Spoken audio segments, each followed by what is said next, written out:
আসসালামু আলাইকুম প্রিয় দর্শক, সহিহ বুখারী ও মুসলিমের বর্ণনায় আজ আমরা ইসলামের ইতিহাসের এমন এক সত্য কাহিনী জানব যা শুনলে হয়তো আপনার গায়ের লোম খাড়া হয়ে যাবে। এটি হচ্ছে উম্মুল মুমিনিন মা আয়েশা রাদিয়াল্লাহু তাআলা আনহা এর উপর মুনাফিকদের সেই জঘন্য অপরাধের ঘটনা, যা ইতিহাসে হাদিসে ইস্ক নামে পরিচিত।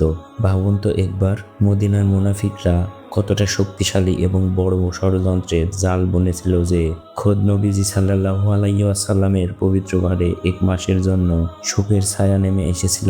একটি সামান্য গলার হার হারিয়ে যাওয়ায় কিভাবে মা আয়েশার জীবনকে এক ভয়াবহ অগ্নি পরীক্ষার মুখে ঠেলে দিয়েছিল। আর কেনই বা নবীজি সাল্লাল্লাহু আলাইহি ওয়াসাল্লাম টানা 30 দিন পর্যন্ত তার প্রিয়তমা স্ত্রীর সাথে কোনো কথাই বলেননি। আর কিভাবে স্বয়ং আল্লাহ তাআলা আরশ থেকে 10টি আয়াত নাজিল করে এই রহস্যের সমাধান করেছিলেন। আজ আমরা ইসলামের ইতিহাসে সেই আবেগঘন ঘটনার প্রতিটি পরত বিস্তারিতভাবে উন্মোচন করব। ঘটনাটি ছিল পঞ্চম হিজরি। বনু মুত্তালিক গোত্র যখন মুসলমানদের উপর হামলার প্রস্তুতি নিচ্ছিল, তখন নবীজি সাল্লাল্লাহু আলাইহি ওয়াসাল্লাম তাদের দমনের জন্য এক যুদ্ধে বের হন। যুদ্ধ শেষ হলো, আল্লাহর মুসলমানদের বিজয় দান করলেন। এবার মদিনায় ফেরার পালা। ইসলামের সেই সোনালী যুগে আল্লাহর রাসূল সাল্লাল্লাহু আলাইহি ওয়াসাল্লামের একটি চমৎকার নিয়ম ছিল। তার স্ত্রীদের মধ্যে লটারি করতেন, যার নাম আসতো তিনিই হতেন সেই সফরের সঙ্গী। সেদিন লটারিতে নাম এলো মা আয়েশা সিদ্দিকা রাদিয়াল্লাহু তাআলা আনহা এর। তখন পর্দার বিধান নাজিল হয়ে গেছে। মা আয়েশা ছিলেন খুবই অল্প বয়সী এবং শারীরিকভাবে বেশ হালকা। তার যাতায়াতের জন্য উটের পিঠে ছিল একটি হাওদা, যা কাঠের তৈরি ছোট্ট একটি পর্দায় ঘেরা ঘর। 4 জন শক্তিশালী সাহাবী সেই হাওদাটি তুলে উটের পিঠে বসিয়ে দিতেন। মা আয়েশা রাদিয়াল্লাহু তাআলা আনহা ভিতরে বসলেন এবং সেই হাওদাটির পর্দা টেনে দিলেন, যাতে কেউ তাকে দেখতে না পায়। তখনই কাফেলা মদিনার দিকে রওনা হলো, কিন্তু কেউ জানতো না এই যাত্রাটি মা আয়েশার জীবনের সবচেয়ে কষ্টের যাত্রা হতে যাচ্ছে। মদিনার খুব কাছে এসে এক জায়গায় কাফেলা রাত কাটানোর জন্য তাঁবু ফেলল। শেষ রাত যখন ভোরের আলো ফোটেনি, তখন ঘোষণা হলো যে কাফেলা এখনই রওনা দেবে। সবাই তড়িঘড়ি করে প্রস্তুতি নিতে শুরু করলো। তখন মা আয়েশা রাদিয়াল্লাহু তাআলা আনহা প্রাকৃতিক প্রয়োজনে তাঁবু থেকে কিছুটা দূরে নির্জন মরুভূমিতে গেলেন। তিনি কাজ শেষ করে ফিরে আসার সময় হঠাৎ তার গলার দিকে হাত গেল। তিনি আঁতকে উঠলেন। তার গলার সেই প্রিয় হারটি নেই। এটি ছিল ইয়ামানি পাথরের তৈরি একটি হার, যেটি তিনি তার বড় বোন আসমা রাদিয়াল্লাহু তাআলা আনহা এর থেকে ধার নিয়েছিলেন। মা আয়েশা ভাবলেন, হারটি ছাড়া যদি তিনি মদিনায় ফেরেন তবে তার বোন কষ্ট পাবে। তাই তিনি কাউকে না জানিয়ে আবার সেই অন্ধকারে হার খুঁজতে গেলেন। মরুভূমির বালুর মধ্যে সেই ছোট্ট হারটি খুঁজে পাওয়াই ছিল অসম্ভব, কিন্তু অনেক খোঁজাখুঁজির পর তিনি সেটি ফিরে পেলেন। কিন্তু ততক্ষণ অনেক সময় পার হয়ে গেছে। তিনি যখন দ্রুত পায়ে কাফেলার জায়গায় ফিরে এলেন, তার সারা শরীর হিম হয়ে গেল। পুরো ময়দান জনশূন্য, কেউ কোথাও নেই। চারিদিকে শুধু ধুধু মরুভূমি, শেষ রাতের হাড় কাঁপানো ঠান্ডা বাতাস আর নিছক আলোর অন্ধকার। সে দেখলো তাকে ছাড়াই পুরো কাফেলা রওনা হয়ে গেছে। আসলে হয়েছিল কি, যে 4 জন সাহাবী তার সাওদা বহন করতেন, তারা এসে সাওদাটি উটের পিঠে তুলে দিয়েছিলেন। মা আয়েশা তখন এতটাই হালকা ছিলেন যে ভেতরে তিনি নেই সেটা তারা ওজনে বুঝতে পারেননি। তারা ভেবেছিল হয়তো তিনি ভেতরেই আছেন। তখন মা আয়েশা মরুভূমির বুকে একা হয়ে পড়লেন। তিনি ছিলেন অত্যন্ত বুদ্ধিমতী। তিনি জানতেন মরুভূমিতে একা দৌড়াদৌড়ি করলে পথ হারিয়ে চিরতরে হারিয়ে যাওয়ার ভয় আছে। তাই তখন তিনি নিজের চাদরটি গায়ে জড়িয়ে সেখানে বসে পড়লেন, এই আশায় যে সকালে যখন কাফেলা দেখবে আমি নেই, তখন নিশ্চয় তারা আমাকে খুঁজতে এখানেই ফিরে আসবে। দুশ্চিন্তা আর ক্লান্তিতে এক সময় মরুভূমির বালুর বুকে মা আয়েশা রাদিয়াল্লাহু তাআলা আনহার চোখ লেগে এলো। তিনি ঘুমিয়ে পড়লেন। তিনি জানতেন না তার এই একটি রাতের একাকিত্বকে পুঁজি করে মদিনার মুনাফিকরা ইসলামের ইতিহাসের সবচেয়ে জঘন্যতম চক্রান্তটি করতে যাচ্ছে।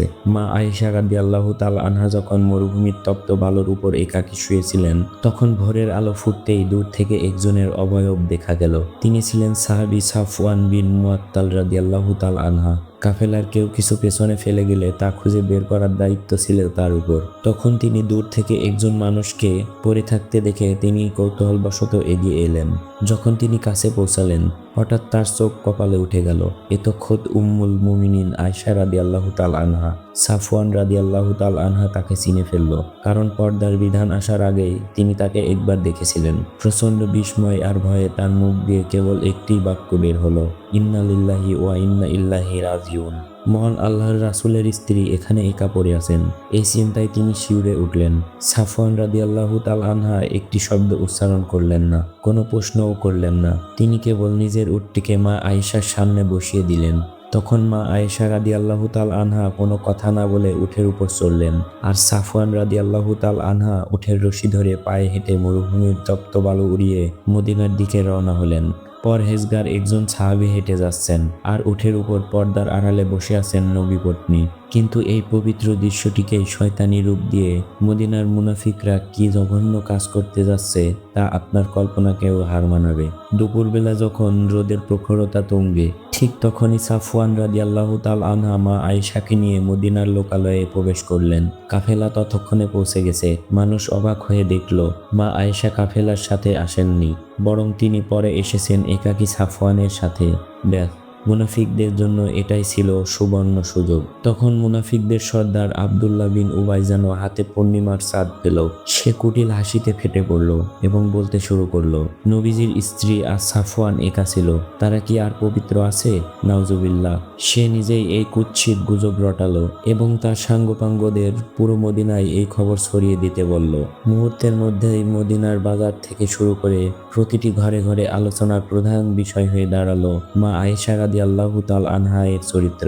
মুনাফিকদের বিষাক্ত তীর সরাসরি আঘাত করল ইসলামের হৃৎপিণ্ডে, অর্থাৎ নবীজি সাল্লাল্লাহু আলাইহি ওয়াসাল্লাম এর পবিত্র সম্মানে। সবচেয়ে কষ্টের বিষয় হলো, পুরো মদিনা যখন নোংরা গুজবে তোলপাড়, তখন মা আয়েশা রাদিয়াল্লাহু তাআলা আনহা এর কিছুই জানতেন না। মদিনায় ফেরার পর তিনি প্রচণ্ড জ্বরের আক্রান্ত হয়ে বিছানায় পড়ে গিয়েছিলেন।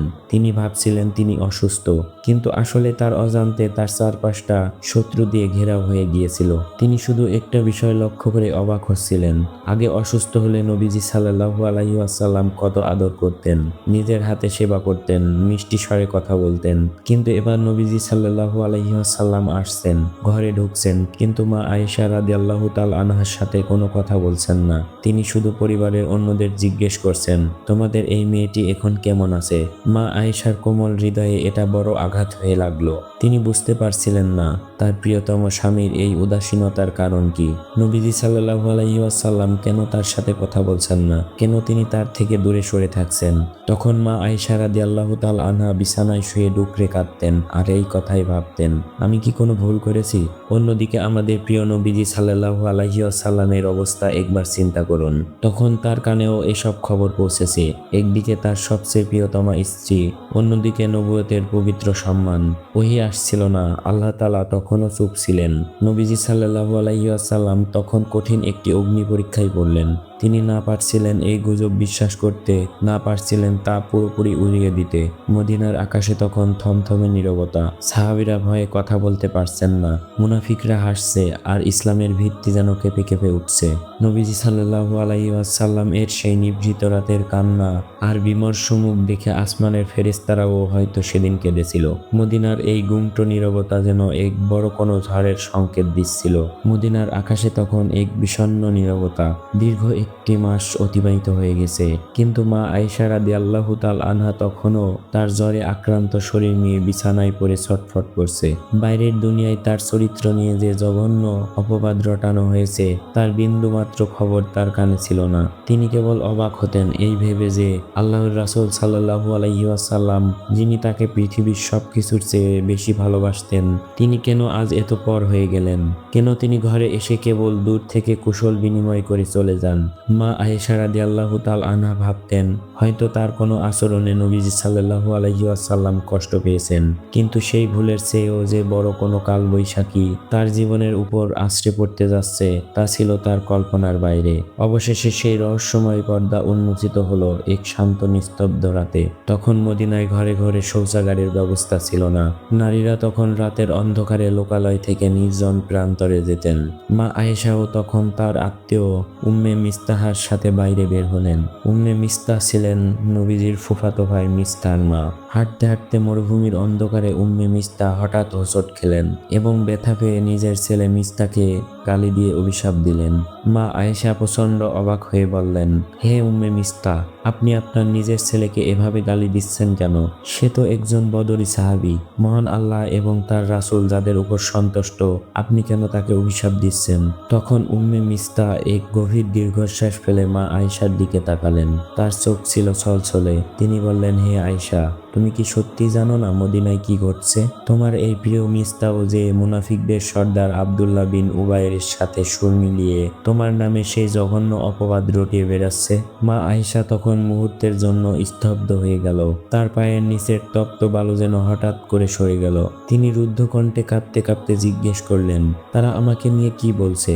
যখন উম্মে মিস্তা মদিনায় ছড়িয়ে পড়া সেই নোংরা রটানো আদ্যপান্তা বললেন, মা আয়েশা আর দাঁড়িয়ে থাকতে পারলেন না। তার মনে হলো আকাশটা যেন ভেঙে তার মাথার উপর পড়ছে। তার চারপাশ অন্ধকার হয়ে এলো। তার নিঃশ্বাস নিতে কষ্ট হতে লাগলো। তিনি কোনো মতে কাঁপতে কাঁপতে ঘরে ফিরলেন। ঘরে ফেরার পর মা আয়েশার কান্না আর থামলো না। তার গায়ের জ্বর যেন মুহূর্তের মধ্যে কয়েক গুণ বেড়ে গেল।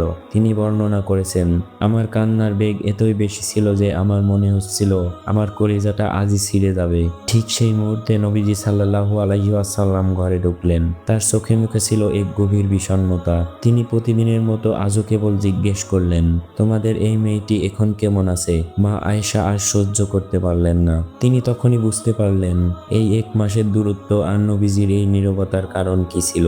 তিনি অত্যন্ত সাহসের সাথে নবীজির চোখের দিকে তাকিয়ে বললেন, হে আল্লাহর রাসূল, আপনি কি আমার বাবা মার কাছে যাওয়ার অনুমতি দেবেন? তখন নবীজি সাল্লাল্লাহু আলাইহি ওয়াসাল্লাম বাধা দিলেন না, বরং অত্যন্ত গভীরভাবে অনুমতি দিলেন।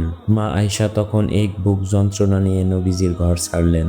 যখন তিনি তার বাবার বাড়ি পৌঁছালেন তখন গভীর রাত। তখন হযরত আয়েশা রাদিয়াল্লাহু তাআলা আনহা এর আম্মাজান উম্মে রুমান তাকে দেখে চমকে উঠলেন।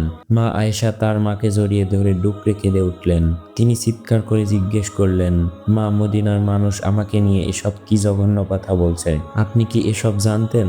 তার মা তাকে বুকে টেনে নিয়ে সান্ত্বনা দিয়ে বলল, শান্ত হও আয়েশা। কোন রূপবতী নারী যখন তার স্বামীর অতি প্রিয় হয় তখন হিংসুকরা এবং সতীনরা তার নামে এমন কথা রটনা করেই থাকে। কিন্তু মা আয়েশা রাদিয়াল্লাহু তাআলা আনহা গভীর কান্নায় ভেঙে পড়লেন এবং বললেন, সতীনদের কথা বাদ দিন মা, পুরো মদিনার মানুষ এটা নিয়ে আলোচনা করছে। এমনকি খাঁটি মুমিনদের কেউ কেউ এটা বিশ্বাস করেছে, অথচ আমি নির্দোষ, আমি পবিত্র। সেই রাতটি ছিল মা আয়েশা রাদিয়াল্লাহু তাআলা আনহার জীবনের দীর্ঘতম এবং সবচেয়ে যন্ত্রণাময় একটি রাত। হযরত আবু বকর রাদিয়াল্লাহু তাআলা আনহা তার আদরের মেয়ের এই আহাজারি দেখে পাথরের মতো স্তব্ধ হয়ে গেলেন। তিনি ছিলেন নবীজির সবচেয়ে বিশ্বস্ত বন্ধু, আর তারই মেয়ের চরিত্রে এমন কলঙ্ক। তিনি কোনো সান্ত্বনা দেওয়ার ভাষা খুঁজে পাচ্ছিলেন না। তিনি এবং তার স্ত্রী সারা রাত মা আয়েশার পাশে বসে অঝরে কাঁদলেন। মা আয়েশা রাদিয়াল্লাহু তাআলা আনহা বলেছেন, সেই রাতে আমি এক সেকেন্ডের জন্য চোখ বন্ধ করতে পারিনি। আমার চোখের পানিতে বালিশ ভিজে একাকার হয়ে গিয়েছিল। পুরো বাড়িটা তখন যেন এক কান্নার মিছিলে পরিণত হয়েছিল। অন্যদিকে মদিনার মসজিদে বসে নবীজি সাল্লাল্লাহু আলাইহি ওয়াসাল্লাম ওহীর অপেক্ষা করছিলেন। আকাশ থেকে কোনো বার্তা আসছিল না, আর মা আয়েশার পবিত্রতা নিয়ে মদিনার আকাশে জমাট বাঁধা সেই বিষাক্ত ঘন মেঘ যেন আরো ঘনীভূত হচ্ছিল। এই একটি মাস ছিল ইসলামের ইতিহাসে সবচেয়ে কঠিন পরীক্ষার সময়, যেখানে সত্য আর মিথ্যার লড়াইটা ছিল অতি সূক্ষ্ম এক সুতোর উপর। মদিনার সেই বিষাক্ত অপবাদের আগুনে তখন পুরো মুসলিম উম্মাহ দগ্ধ হচ্ছিল।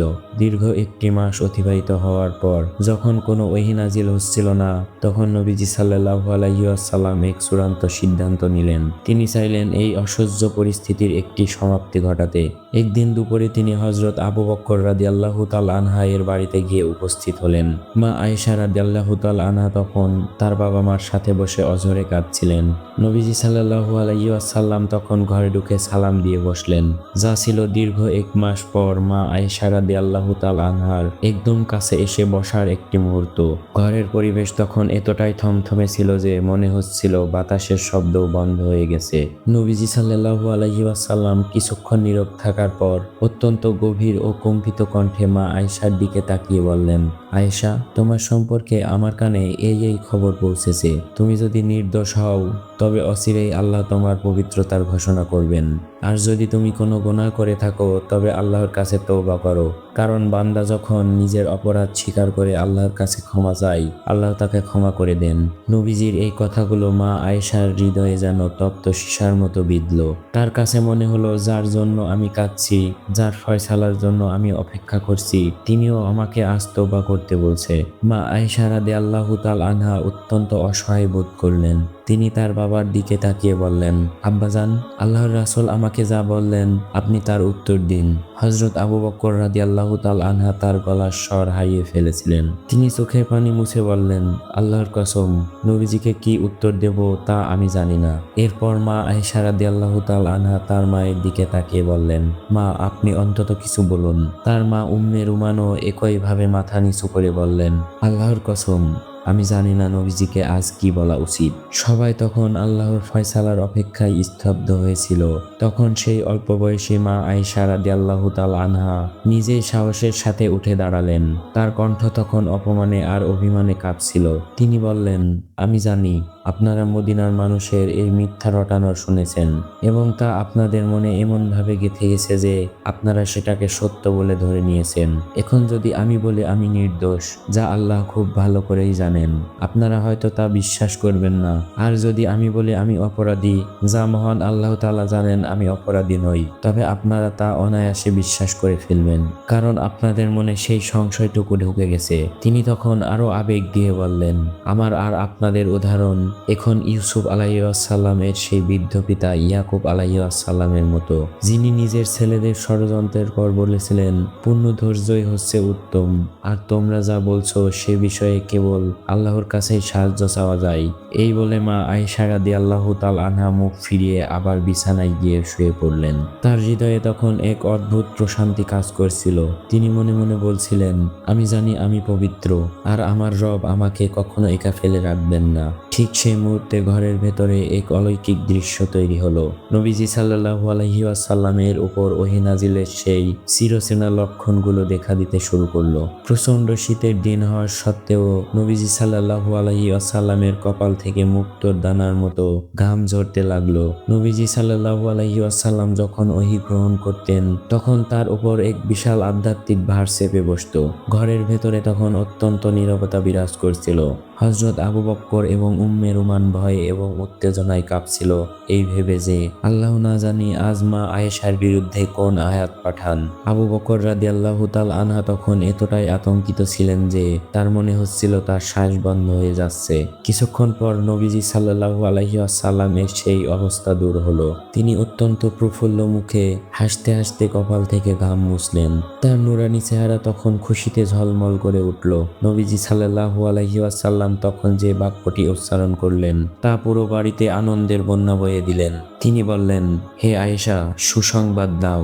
মহান আল্লাহ তাআলা ৭ আসমানের উপর থেকে তোমার পবিত্রতা সাক্ষ্য দিয়ে আয়াত নাজিল করেছেন। নবীজি সাল্লাল্লাহু আলাইহি ওয়াসাল্লাম তখন সূরা নূরের সেই ঐতিহাসিক ১১ থেকে ২০ নম্বর আয়াতগুলো তেলাওয়াত করলেন। সেখানে মহান আল্লাহ তাআলা স্পষ্টভাবে মুনাফিকদের মিথ্যুক সাব্যস্ত করলেন এবং মা আয়েশা রাদিয়াল্লাহু তাআলা আনহাকে পৃথিবীর শ্রেষ্ঠতম নারীদের অন্যতম হিসেবে ঘোষণা করেছেন। আল্লাহর বাণী শুনে হযরত আবু বকর রাদিয়াল্লাহু তাআলা আনহা এবং উম্মে রুমান আনন্দে কেঁদে ফেললেন। মা আয়েশার মা আবেগপ্রবণ হয়ে বললেন, আয়েশা, ওঠো, নবীজির প্রতি কৃতজ্ঞতা প্রকাশ করো এবং তার কপালে চুমু দাও। কিন্তু মা আয়েশা রাদিয়াল্লাহু তাআলা আনহা তখন তার স্বর্গীয় অভিমানে মাথা তুললেন না। তিনি মাথা উঁচু করে বললেন, না, আল্লাহর কসম, আমি কেবল আমার রবের প্রশংসাই করব। আমি কেবল আমার আল্লাহর প্রতি কৃতজ্ঞতাই প্রকাশ করব, কারণ তিনি আমার সম্মান ফিরিয়ে দিয়েছেন এবং আমার পবিত্রতার কথা বিশ্ববাসীকে জানিয়ে দিয়েছেন।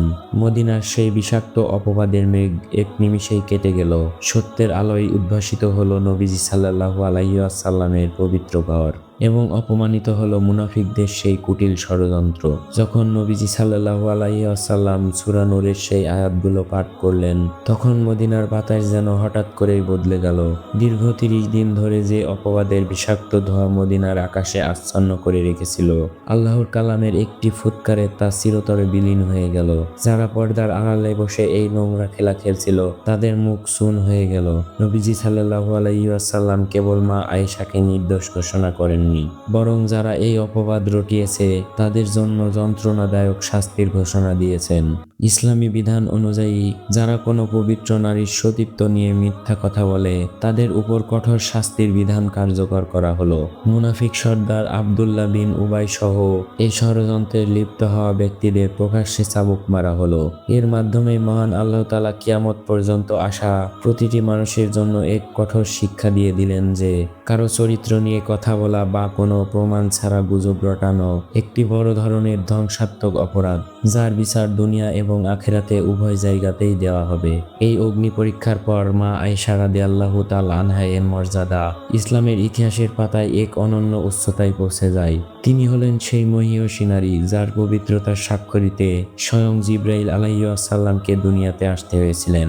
মা আয়েশা রাদিয়াল্লাহু তাআলা আনহা পরবর্তী জীবনে গর্ব করে বলতেন, আমার পবিত্রতার ঘোষণা করতে গিয়ে আল্লাহ এমন এসব আয়াত নাজিল করেছেন যা কিয়ামত পর্যন্ত বিশ্বের প্রতিটি প্রান্তে তিলাওয়াত করা হবে। প্রিয় দর্শক, মা আয়েশা রাদিয়াল্লাহু তাআলা আনহা এর জীবনযুদ্ধ আমাদের শিখিয়ে গেলেন, পুরো পৃথিবী যদি আপনার বিরুদ্ধে চলে যায় তবুও ধৈর্য হারাবেন না।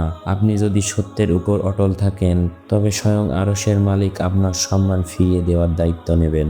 মদিনার সেই কালবৈশাখী ঝড় শেষে যেভাবে শান্তি নেমে এসেছিল, আমাদের জীবনেও কষ্টের পর ঠিক এভাবেই সুখের সূর্য উদিত হয়, যদি আমরা মহান আল্লাহর উপর ভরসা রাখতে পারি।